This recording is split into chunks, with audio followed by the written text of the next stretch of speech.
오스트리아 총리가 오늘 러시아의 블라디미르 푸틴 대통령과 대면했다는 소식입니다.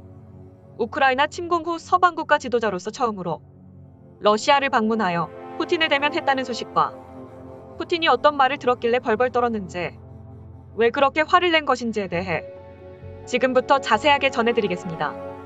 카를 네함머 오스트리아 총리는 지난 9일 우크라이나 수도 키이우를 방문해 볼로디미르 젤렌스키 대통령과 회담을 가졌으며, 카를 네함머 총리는 우크라이나 정부와 조국을 강력하게 방어하고 있는 국민에게 최대의 존경을 보낸다는 말을 전했습니다. 이후 오늘 11일 모스크바를 방문해 블라디미르 푸틴 러시아 대통령을 만나 평화 협상을 하며 인도적인 대화를 나눌지에 대해 세계의 이목이 집중되었습니다.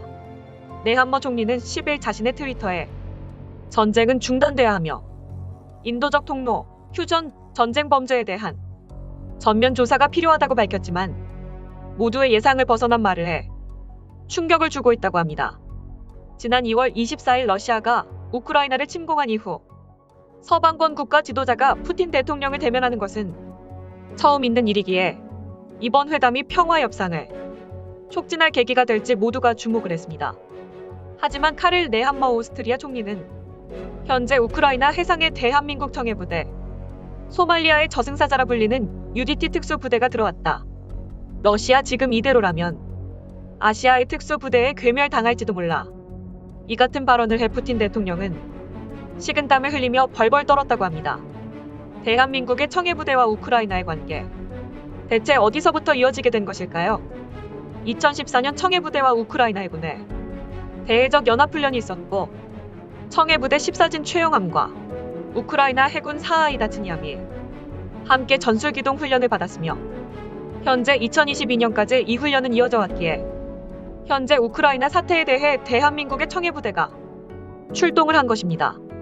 이에 프랑스의 애플파일링 프로토콜 통신에선 우크라이나의 젤렌스키 대통령이 대한민국 청해부대, 우리는 바다의 보배를 얻었다. 청해부대를 보내준 대한민국 정부에 큰 감사. 우리는 앞으로 모든 해군 전력을 대한민국과 공유할 것. 아시아의 인류 국가가 우크라이나를 도와준다는 사실. 이것은 믿을 수 없는 일. 청해부대와 러시아 괴멸 노력하겠다. 라고 이와 같이 말을 하며 대한민국 정부에 감사를 표했다고 보도했습니다. 그리고 미국의 폭스 언론은 긴급 속보를 냈습니다. 러시아의 독재자 푸틴, 현재 대한민국 정부에 발빼달라 요청. 해당 속보에 대해 자세하게 전해드리겠습니다. 현재 대한민국 해군 소속 UDT 특전단이 우크라이나에 들어왔다는 소식에 러시아의 푸틴 대통령은 대한민국의 해군 전력 익히 들어봤으며, 우리는 대한민국과 싸우고 싶지 않다. 해당 소속 인원들을 철수가 이루어지길 바란다. 기후 호국가로 지정했으나 이것은 언제든 해제할 수 있다. 우리는 대한민국의 선처를 기대 중. 이라는 서신을 극비리에 대한민국으로 보냈다고 보도했습니다. 이러한 사실이 밝혀지자 미국의 해군 장관인 카를로스 델 토로는 대한민국의 UDT와 미국의 네이비시 이제 공동작전해야 할 때 아시아 인류 국가의 해군 전술 미국에게 한 수 전해줬으면 우리는 대한민국과 손을 잡아 인도 태평양 바다를 수호할 것 이라 전했으며, 미 국방부 장관인 로이드 오스틴은 대한민국의 UDT, 미국의 초청 요청, 이탈리아와 스페인도 인정한 세계 최고의 해군 특수부대, 우리는 대한민국의 UDT를 보며 배워야 한다라며 칭찬을 아끼지 않았습니다. 전 세계가 인정하는 대한민국의 UDT, 블라디미르 푸틴 대통령도 이 같은 사실을 알고 있기 때문에 UDT가 우크라이나에 들어왔다는 소식에 손을 덜덜 떨 수밖에 없었던 것입니다. 대한민국의 우크라이나 전쟁 참여 소식으로 인해 머리가 깨지며 두려움을 느끼는 푸틴. 하지만 아직 푸틴은 한국의 동맹국인 미국도 상대해야 합니다. 미국의 조 바이든 대통령의 소식 이어서 전해드리겠습니다. 조 바이든 미 대통령은 푸틴을 단죄하기 위해 20년 만에 국제형사재판소 지원을 검토했다는 소식입니다.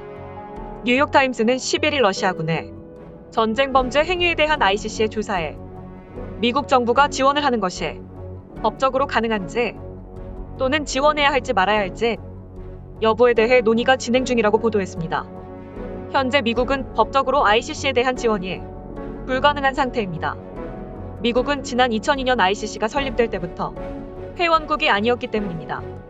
지난 2000년 빌 클린턴 행정부 시절 ICC 설립 협약에 서명했지만 자국민이 기소당할 수 있다는 이유로批准을 하지 않았습니다.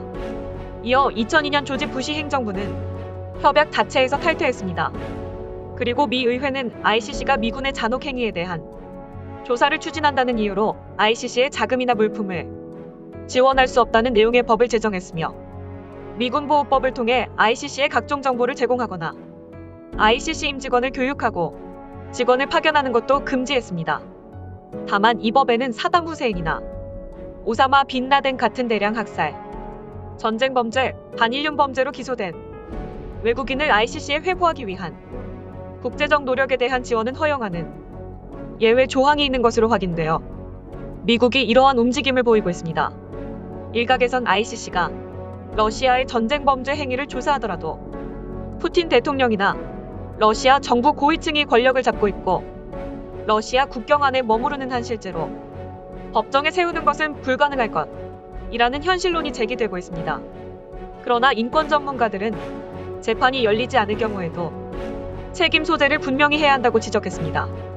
당장 기소가 되지 않는다고 하더라도 최소한 이들이 권력에서 물러난 뒤 자유롭게 외국 여행을 하지 못하도록 제한하는 효과는 있다는 것입니다. 조 바이든 미 정부 관계자들 사이에서는 또 다른 차원의 문제가 거론되었습니다.